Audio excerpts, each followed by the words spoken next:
हे everyone, Nivok super specialist hospital में ये हमारा फर्स्ट यूट्यूब पॉडकास्ट है। मेरा नाम रचना है और हमारे साथ रिकंस्ट्रक्टिव प्लास्टिक सर्जन डॉक्टर विश्व प्रकाश मौजूद है।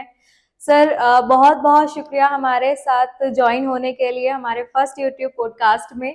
सर, आप हमें थोड़ा सा इंट्रोडक्शन देंगे, अपना इंफॉर्मेशन देंगे, आपका नाम, आपके क्वालिफिकेशंस, आप प्लास्टिक सर्जरी के बारे में क्या क्या बताना चाहेंगे इसमें? Thank you very much. I am Dr. Vishwa Prakash.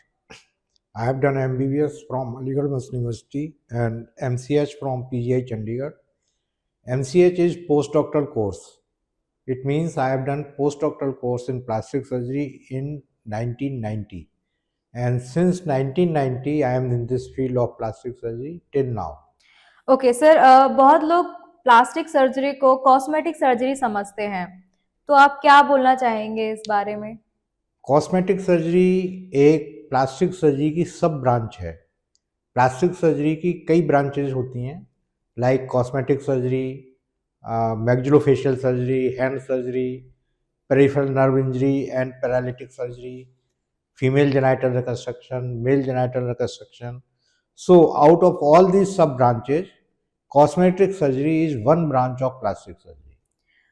Okay sir, अभी कुछ फेस्टिवल्स आने वाले हैं, जैसे कि मकर संक्रांति हो गया, 15 अगस्त हो गया, जिसमें लोग जो पतंग होती है वो उड़ाते हैं, तो उसका जो वायर होता है वो Maja, that is हाँ, called maja. मांझा, तो जो कट लग जाता है, किसी का एक्सीडेंट हो जाता है, तो आप इसके बारे में बताना चाहेंगे कि हम कौन सी सर्जरी से वो रिपेयर कर सकते हैं? एक्चुअली कट डिफरेंट टाइप्स के होते हैं। कुछ तो ऐसा होता है कि खाली स्किन डीप होते हैं, और कुछ ऐसा होता है जिसमें स्किन के अलावा भी जैसे नर्व्स हैं वो भी कट जाती हैं। तो एक बहुत सिंपल कोई भी सॉल्यूशन देना बड़ा मुश्किल है, लेकिन जैसे स्किन डीप कट है तो उसकी प्लास्टिक सर्जरी हो जाती है, और अगर नर्व्स वेसल्स वो कटी हुई हैं तो उनकी भी पहले रिपेयर करनी होती है और उसके बाद में प्लास्टिक सर्जरी की जाती है।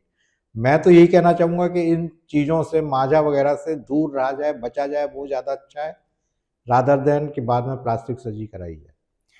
सर, प्लास्टिक सर्जरी से जो कट मार्क्स होते हैं, क्या वो रिपेयर करे जा सकते हैं? प्लास्टिक सर्जरी से कट मार्क्स को रिपेयर किया जाता है और उसके अच्छे रिजल्ट्स हैं, इसमें कोई दो राय नहीं है, लेकिन वो मार्क्स एकदम 100% गायब नहीं होते हैं, काफ़ी कुछ इम्प्रूवमेंट संभव होता है। सर, जैसे कि किसी फीमेल का सिजेरियन होता है, तो जो वो मार्क्स होते हैं, क्या वो रिपेयर हो सकते हैं? सिजेरियन में ना कई सारी चीज़ें होती हैं, आपने सिर्फ एक रिपेयर के मार्क्स का कहा है। सिजेरियन में एक तो एब्डोमेन काफ़ी ढीला हो जाता है, बेडोल एब्डोमेन बोलते हैं उसे। दूसरा ये है कि उसमें बहुत सारे स्ट्राई मार्क्स होते हैं, सिजेरियन के नहीं होते वो प्रेगनेंसी की वजह से होते हैं स्ट्राई marks. All these marks and fat, all these can be removed by abdominoplasty. The operation name is abdominoplasty. Okay sir, जो मरीज पहली बार आते हैं और डरते हैं, उन्हें आप कैसे सहज महसूस करा सकते हैं? उनको हम यही बताते हैं कि इसके कोई ऐसे कॉम्प्लिकेशन नहीं है। बाकी थोड़ा बहुत तो रिस्क हर चीज़ में रहता है। मैं एग्जांपल भी देता हूँ कि आप कार से चलते हैं और उसमें भी रिस्क है, आप जहाँ पर बैठे हुए हैं वहाँ पे भी रिस्क है। तो वो माइन्यूट रिस्क तो हर चीज़ में रहता है, वही रिस्क प्लास्टिक सर्जरी में है। कोई ऐसा नहीं कि बहुत बड़ा कोई रिस्क हो जिसकी वजह से आप सर्जरी ना कराएं। सर, एक और क्वेश्चन है, रोमबर डिसीज क्योर क्या होता है? रोमबर्ग डिजीज जो होती है वो कहते हैं कि जन्मजात होती है, लेकिन यूजुअली ये यंग एज में मैनिफेस्ट होती है, और इसमें कई सारी चीज़ें होती हैं, जैसे कि स्किन इसकी एट्रोफी हो जाए, सबक्यूटेनियस टिश्यू एट्रोफी हो जाए, बोन एट्रोफी हो जाए। तो इसका स्टैंडर्ड ट्रीटमेंट नहीं है। जैसे कि बोन एट्रोफी हो गया तो उसकी ऑस्टियोटॉमी करके सही किया जाता है। अगर फैटी टिश्यू एट्रोफी हो गया है तो उसमें स्टेम सेल्स डालते हैं। उसी तरह से अगर स्किन एट्रोफी है तो उसमें भी स्टेम सेल्स डालते हैं। तो ऐसा नहीं है कि रोमबर्ग डिजीज का ट्रीटमेंट नहीं है, but it needs many stages. Okay sir, आप हिस्टेक्टमी के बारे में क्या बोलना चाहेंगे? क्या वो प्लास्टिक सर्जरी से रिकवर हो सकता है? जो मैंने पहले भी कहा था, हिस्टेक्टमी को रिकवर नहीं किया जा सकता। जो मैं कह रहा हूँ वो ये कि हिस्टेक्टमी करने को अवॉइड कर सकते हैं। जैसे कि अगर मल्टीपल फाइब्रॉइड हैं, एडेनोमायोसिस, एंडोमेट्रियोसिस होती है, या कुछ और भी बीमारियां हैं, उन सब में डिजीज पार्ट को निकाल के यूट्रस को रिकंस्ट्रक्ट करके हिस्टेक्टमी को अवॉइड किया जा सकता है. So this is a new innovation which we have developed, uterine reconstruction. Surgery के बाद अच्छे रिजल्ट बनाए रखने के लिए लाइफस्टाइल में क्या बदलाव जरूरी है? लाइफ स्टाइल में बदलाव तभी जरूरी है जब फैट रिमूवल किया गया हो. लाइक इफ एब्डोमेन से हमने फैट निकाला है एब्डोमिनोप्लास्टी करके, तो हम एक्सपेक्ट करते हैं कि पेशेंट फैटी मील्स ना ले और थोड़ा बहुत एक्सरसाइज भी करे, जिससे कि वो दोबारा रिकर ना हो जाए. ओके सर, प्लास्टिक सर्जरी को लेकर लोगों में सबसे बड़ी गलतफहमियां क्या हैं? प्लास्टिक सर्जरी को लेकर सबसे बड़ी गलतफहमी है कि plastic surgery is cosmetic surgery. मतलब प्लास्टिक सर्जरी से हम लेडी को या आदमी को सुंदर बना सकते हैं. ऐसा सच नहीं है. हमने पहले ही बताया हुआ है कि cosmetic surgery is a simple part. There are many sub specialities of plastic surgery. Okay sir, आप कैसे तय करते हैं कि कोई मरीज सर्जरी के लिए सही मरीज है या नहीं? यूजली कॉस्मेटिक सर्जरी के अलावा तो जो पेशेंट है वो उसके लिए सही है, क्योंकि उसे कराना ही है वो ट्रीटमेंट. कॉस्मेटिक सर्जरी में पेशेंट नॉर्मल मेंटल स्टेटस में होना चाहिए और उसकी एक्सपेक्टेशंस बहुत ज़्यादा अनरियलिस्टिक नहीं होनी चाहिए. अनरियलिस्टिक अगर एक्सपेक्टेशन है तो हम इसको कंसोल करते हैं कि ऐसा संभव नहीं है और थोड़ा बहुत इम्प्रूवमेंट होगा, but don't have unrealistic expectations. Okay sir, stem cell therapy, tent surgery के बारे में क्या बताना चाहेंगे आप? Stem cell therapy. Yes sir. Stem cell therapy is progressing like anything in the world, and many diseases which were supposed to be incurable are being made curable by stem cell therapy.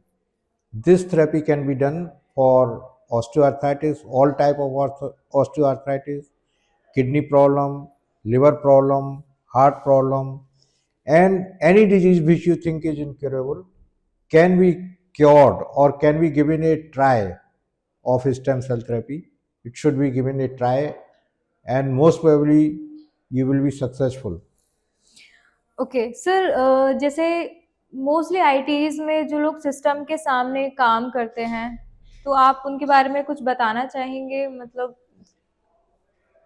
जो IT professionals हैं उनमें carpal tunnel syndrome ये होने की संभावना होती है. इसमें क्या होता है कि एक नस जाती है अक्रॉस द रिस्ट और वहाँ पर वो दब जाती है, दबना की संभावना होती है. तो उससे कार्पल टनल सिंड्रोम में क्या होता है कि उसकी 3 उंगलियों में झंझनाहट होने लगती है और हो सकता है वो उंगलियां काम करना भी बंद कर दें आगे जाके. अगर ऑपरेशन करके वो नर्व रिलीज कर दी जाती है तो मरीज को वो बीमारियां होने की संभावनाएं बहुत कम हो जाती हैं. ओके सर, ब्रेस्ट इम्प्लांटेशन जब आप करते हैं तो उसके बाद क्या क्या प्रिकॉशंस लेना चाहिए? ब्रेस्ट इम्प्लांट के बाद तो कोई प्रिकॉशन की ज़रूरत नहीं होती है. She is a normal beautiful lady. Sir, social media और सेलिब्रिटी कल्चर मरीजों की सोच को आप कैसे प्रभावित कर रहे हैं? मतलब ये एक बार दोबारा दिस रिपीट इज करो. सोशल मीडिया और सेलिब्रिटी कल्चर मरीजों की सोच को कैसे प्रभावित कर रहा है? एक्चुअली क्या होता है कि सोशल मीडिया पर जो सेलिब्रिटी दिखाए जाते हैं या सोशल मीडिया पर ना है नहीं है, लेकिन वो आप देख रहे हैं उन्हें डिफरेंट प्लेटफॉर्म पे, तो आपकी इच्छा होने लगती है कि हम भी उनके जैसा सुंदर दिखें. और अगर सुंदर नहीं है तो उनके जैसा या उसी तरह से हम सुंदर बने कॉस्मेटिक सर्जरी से.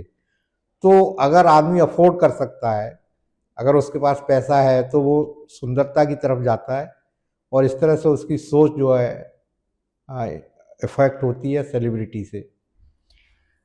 सर, आने वाले समय में प्लास्टिक सर्जरी के कौन से नए ट्रेंड्स आप देखते हैं? प्लास्टिक सर्जरी में अब बहुत सारे ट्रेंड हैं, जैसे कि कामकाजी महिलाएं हैं, पुरुष हैं, तो वो ओल्ड एज के जो साइंस होते हैं फेस पे, वो चाहते हैं कि वो छुपे रहें या इम्प्रूव हो जाएं, जिससे कि सोसाइटी में उनको कोई सोसाइटी में उन्हें प्रॉब्लम ना हो। ओके, इतना एनफ करो। एक प्रोसीजर होता है हाइमेनोप्लास्टी, उसको आपने सुना होगा।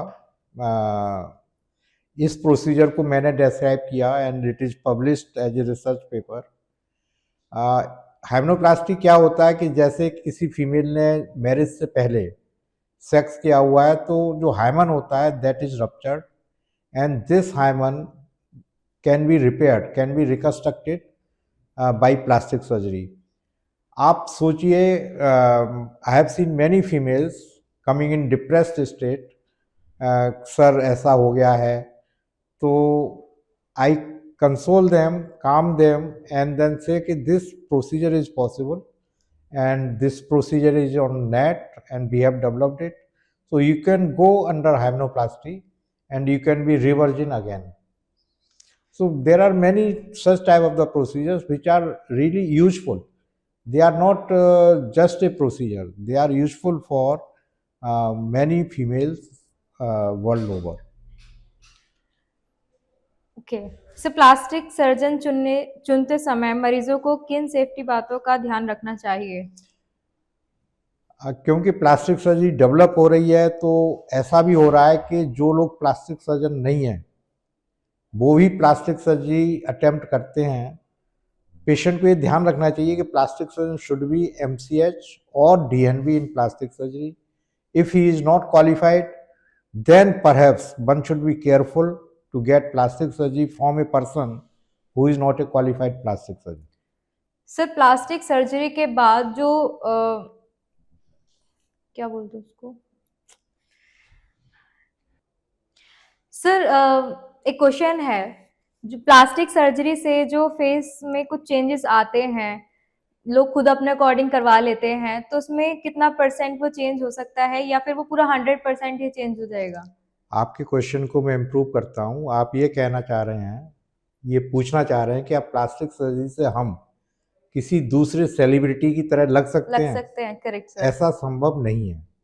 प्लास्टिक सर्जरी से फेस को इम्प्रूव किया जा सकता है, अगर आपकी नाक डिप्रेस है उसको सही किया जा सकता है, लेकिन ये एक्सपेक्टेशन देना कि आप शाहरुख खान बन जाएंगे या कोई और एक्टर की तरह बन जाएंगे, this is not possible, this is unrealistic expectation and it should not be tried at all.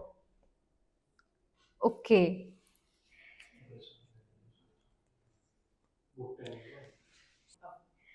Sir thank you so much हमें अपना टाइम देने के लिए। आप कुछ और अपनी राय देना चाहते हैं प्लास्टिक सर्जरी को लेकर, तो आप दे सकते हैं।